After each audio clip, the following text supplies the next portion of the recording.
Hey guys, it's me with another review, the 8th installment of the Hellraiser Hellworld, part of the 4-pack collection because I can't be bothered to get the individual ones. Ugh, not good. So let me tell you what I think the story was. At the beginning, you see someone digging, like, an axe thing. Then it shows a funeral of, I'm guessing, Alex. That's his name. And basically, his friends are sitting there going on about how they shouldn't have let him play Hellworld. They knew it was bad and all this other stuff about how this game's addictive. And then you've got Jake who basically goes, you should never have let him do it. He's this, he's that. Oh no, you knew what it would do to him. It's a bit creepy. So the main female, Chelsea, she goes up to the coffin, kind of pay respects, and it grabs hold of her. So the dead body grabs hold of her and pulls her. And I kept thinking it looked like a Cenobite. And pulls her, and then all of a sudden she wakes up.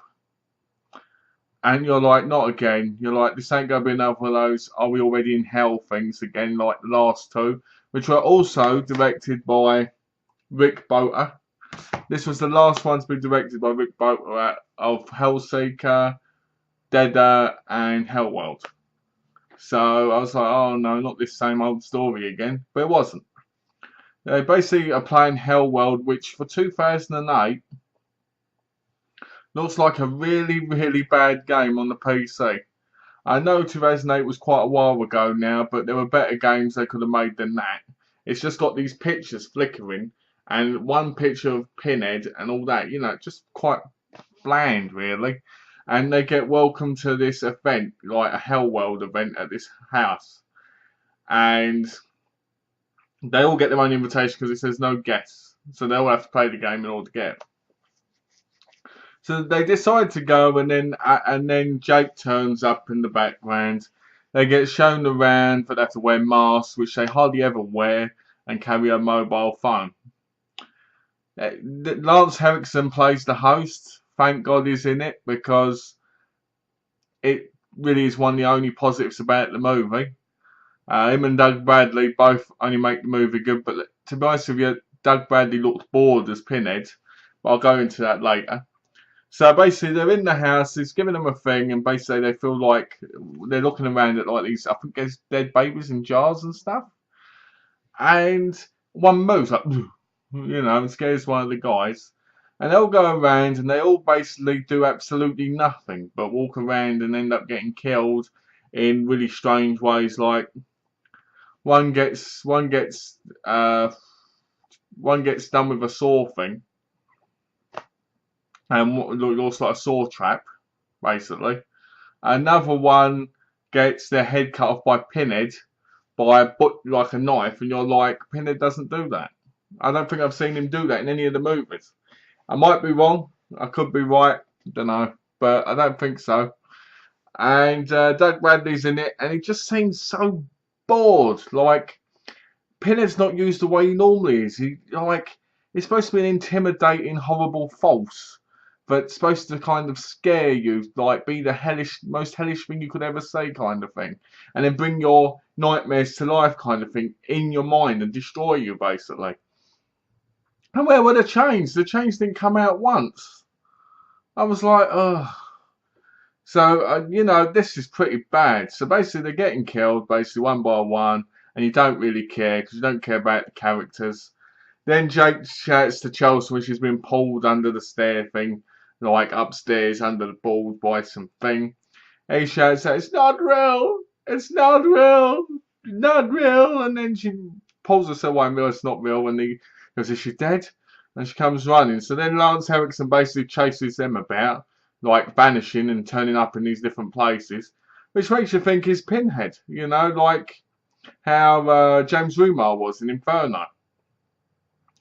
So I'm sitting there and I'm watching it and I'm like, oh, this movie. It was a lot better than Bloodline, I assure you, but not that much better.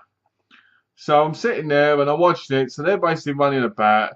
Then you get the plot twist, which, spoiler alert, I'm going to say. The plot twist basically is that the whole time they've been buried underground in coffins with air vent things, you know, like cut off bits, circle bits, they can breathe through it. And basically, he was planning by having phones beside him to kind of influence what's going on. Well, it turns out that the people died in their coffins by one had asthma, one by a blade thing, three what. So none of it had to do with Pinhead at all, apparently. And he's laughing. He's going, "You see, Chelsea, this is for my son, Alex." And it turns out he kind of abandoned his son. So what's he getting upset about?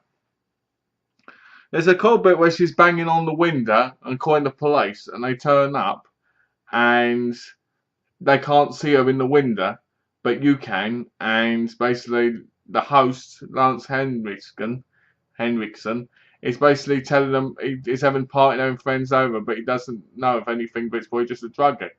And the police leave.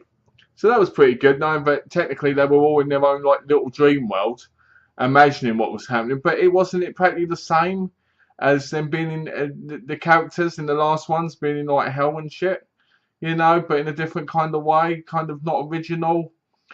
You can kind of tell the movie wasn't meant to be a Hellraiser movie, but they made it one so that it would sell.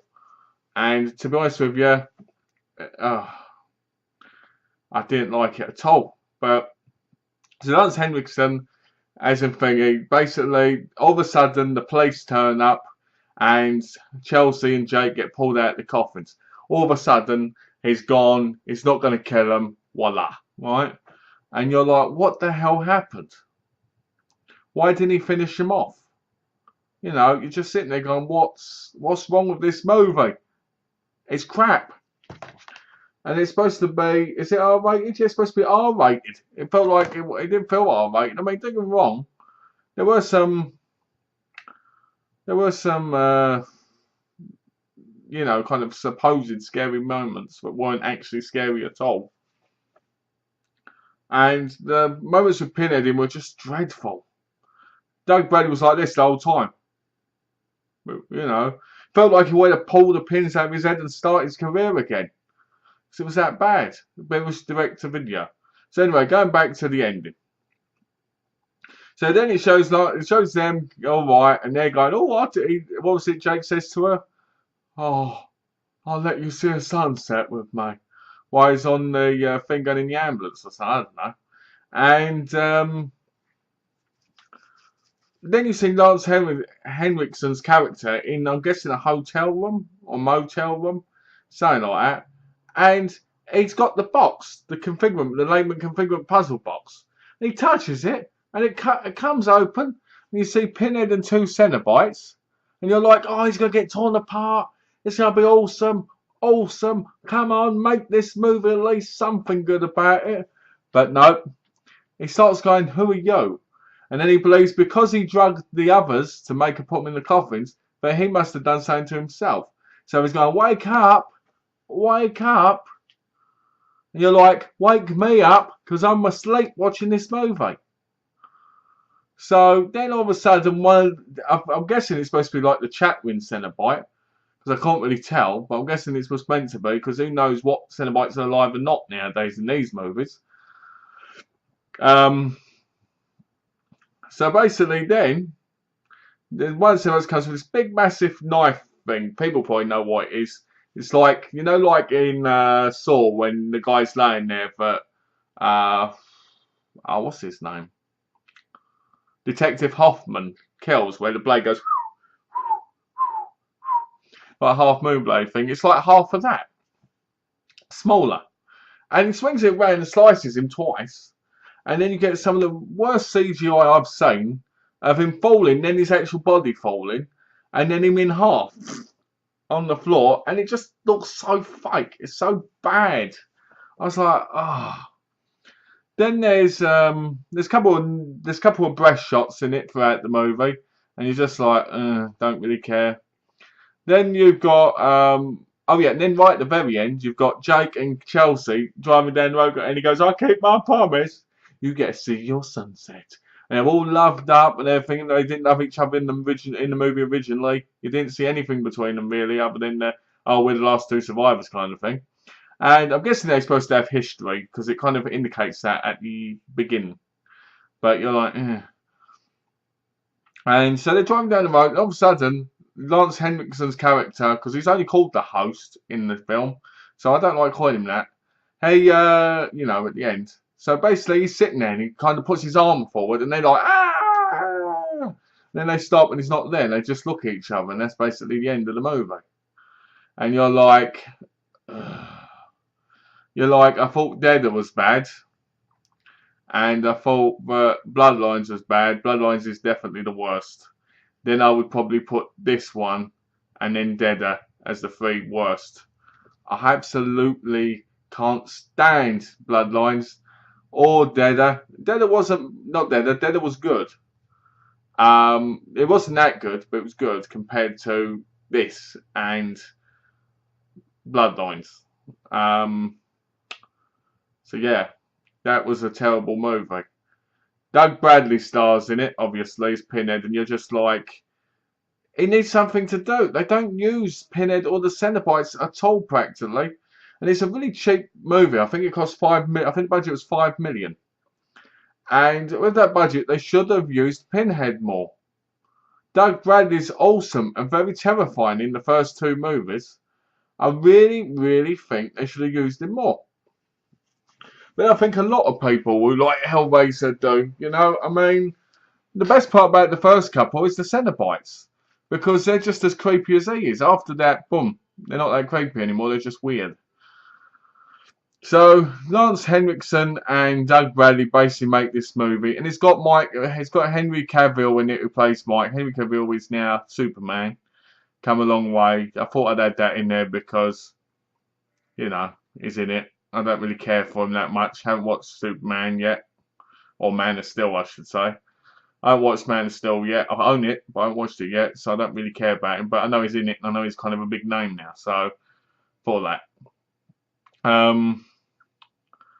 I honestly don't know what else to say about the movie other than if it isn't any good. I do not recommend it. If I was you, I would not buy it. Watch it on Netflix. Watch it for free. Don't watch it. If you want to watch it really free, go and get a VHS out of a dump. Because that would be better than this. Yeah, it's that bad. So, I have to admit, I really don't like it. I don't like it. So, I would highly not recommend it. Evil Goes Online technically doesn't because it's only at the beginning. I'll probably skip practically 45 minutes of the movie out of the review because it wasn't that interesting. It was just boring upon boring. Seriously, I almost fell asleep. And it was midday at the time. I was like, well, it wasn't midday, it was about 7 o'clock. But I was like, because it was boring. It was, I don't know what to say. But as a friend of mine says, don't bother with it. Don't bother with Hellraiser, Hellworld. It's awful. It's not worth the time. Skip it. And now I've got to go on to Revelations, the last one that's been out. And I've heard that's even worse. So that's going to be a great hour and a half, isn't it? I'll probably be asleep on the review like. Alright, well anyway guys. Hellraiser Hellworld gets 1. Gets 1 star. Because it's still better than bloody Bloodlines. But it's awful. So it gets 1 star because it absolutely sucks. So thanks for watching this review. I'm sorry it was terrible. I'm sorry I can't say any real good things about the movie. Because in my mind there wasn't. It was just bad. That's Hellraiser Hellworld. Thanks for watching. And please, a message to Doug Bradley. If you end up doing any more Hellraisers, make sure they're good ones. Because the last 3 sucked. Thank you. Bye bye guys.